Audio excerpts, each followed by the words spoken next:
Guten Tag, meine Damen und Herren, hier geht es um Autismus. Und heute um die Frage, welche Unterstützungsmöglichkeiten gibt es denn am Arbeitsplatz? Das hat mich ein Mann im Autismus-Spektrum gefragt. Nun, ich bin keine Juristin, ich bin eine Lehrerin. Das heißt, es muss nicht vollständig sein, was ich hier sage. Ich möchte nur einige Möglichkeiten aufzählen, die mir bekannt sind. Zunächst einmal, wenn man einen Grad der Behinderung hat, der im Bereich der Schwerbehinderung liegt, dann hat man einen Anspruch auf mehr Urlaub, auf zusätzlichen Urlaub also, und hat einen besonderen Kündigungsschutz.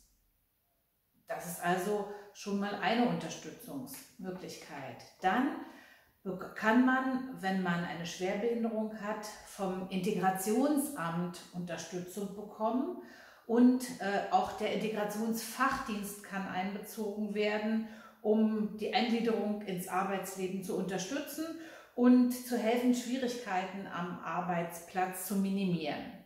Ganz hilfreich kann auch eine Broschüre von Outworker sein. Das sind Menschen im Autismus-Spektrum, die sich eine Zeit lang sehr aktiv damit beschäftigt haben, Menschen im Autismus-Spektrum auf dem ersten Arbeitsmarkt zu etablieren. Und sie haben auf ihrer Homepage einen Flyer für Vorgesetzte und Kolleginnen, den man dort weitergeben kann, damit die informiert sind, was es bedeutet, einen Kollegen oder eine Kollegin im Autismus-Spektrum zu haben. Wir können nicht davon ausgehen, dass alle Kolleginnen und Kollegen am Arbeitsplatz und alle Vorgesetzten tatsächlich auch wissen, was es bedeutet, dass der Kollege oder die Kollegin im Autismus-Spektrum ist. Des Weiteren gibt es auch die Möglichkeit, einen Arbeitsassistenten für maximal 3 Jahre zu bekommen. Wenn es darum geht, einen Arbeitsplatz zu bekommen auf dem ersten Arbeitsmarkt, dann wird der vom Reha-Träger finanziert. Wenn es darum geht, einen schon bestehenden Arbeitsplatz zu erhalten, dann ist der Finanzierer das Integrationsamt. Das heißt also, dieser Arbeitsassistent kann je nach Aufgabenstellung von unterschiedlichen Trägern finanziert werden müssen. Ja, ich empfehle dann auch immer den Menschen im Autismus-Spektrum selbst, sich genau zu überlegen, was sie brauchen, um gut arbeiten zu können. Vielleicht kann man in der Begleitung dieser Menschen auch mit ihnen so eine Tabelle, eine Hitliste erstellen, was ist besonders wichtig, was ist vielleicht auch nicht so wichtig. Also zum Beispiel, ist ein extra Raum für den Rückzug wichtig? Ist es wichtig, den anderen zu erklären, dass man die Pause nicht mit ihnen gemeinsam verbringen kann, weil es einfach zu anstrengend ist? Sind visualisierte Arbeitsaufträge wichtig?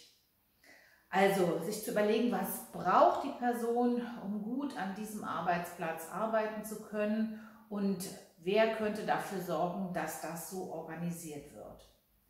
Ich empfehle auch immer, den Kolleginnen und Kollegen bestimmte Dinge zu erklären. Zum Beispiel zu sagen, ich weiß, dass es für euch ganz merkwürdig erscheint, wenn ich nicht mit euch die Pause verbringe oder mit euch essen komme, aber das heißt nicht, dass ich euch nicht leiden kann, sondern es ist für mich einfach zu anstrengend.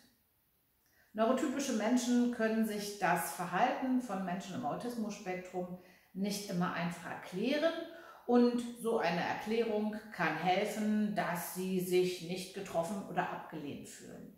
Also es gibt schon ein paar Hilfen auf dem Arbeitsmarkt und für Arbeitnehmerinnen im Autismus-Spektrum. Es gibt auch ein paar Träger, die sich darauf spezialisiert haben, Menschen auf dem ersten Arbeitsmarkt zu platzieren, wie Salo beispielsweise, die regional in der gesamten Bundesrepublik vertreten sind. Nicht alle Menschen im Autismus-Spektrum brauchen derartige Unterstützung, aber Sie wissen ja auch, nichts ist unmöglich. Autismus.